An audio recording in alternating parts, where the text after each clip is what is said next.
वासरू जन्माला आल्यानंतर ज्याच्या त्याच्या आईचं दूध 1 महिनाभर 3-6 लिटर द्यायला पाहिजे, हे एचएफ मध्ये.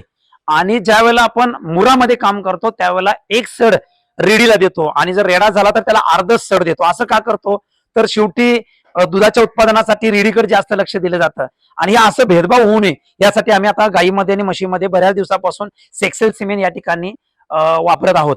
दुसरी गोष्ट आहे, जो वाढीचा दुसरा टप्पा आहे, आता हे बोविग्रो आम्ही दूध किती महिने घालतो तर या ठिकाणी सुरुवातीचं 4 महिने हे बोविग्रो, त्यानंतर 4 ते 8 महिन्यापर्यंत आम्ही बेस्ट काप वापरतो आणि 8 महिन्यापासून 12 महिन्यापर्यंत हे मला वाटतंय हिपग्रो, म्हणजे बोविग्रो, बेस्ट काप आणि हिपग्रो हे वाढीचे टप्पे आहेत.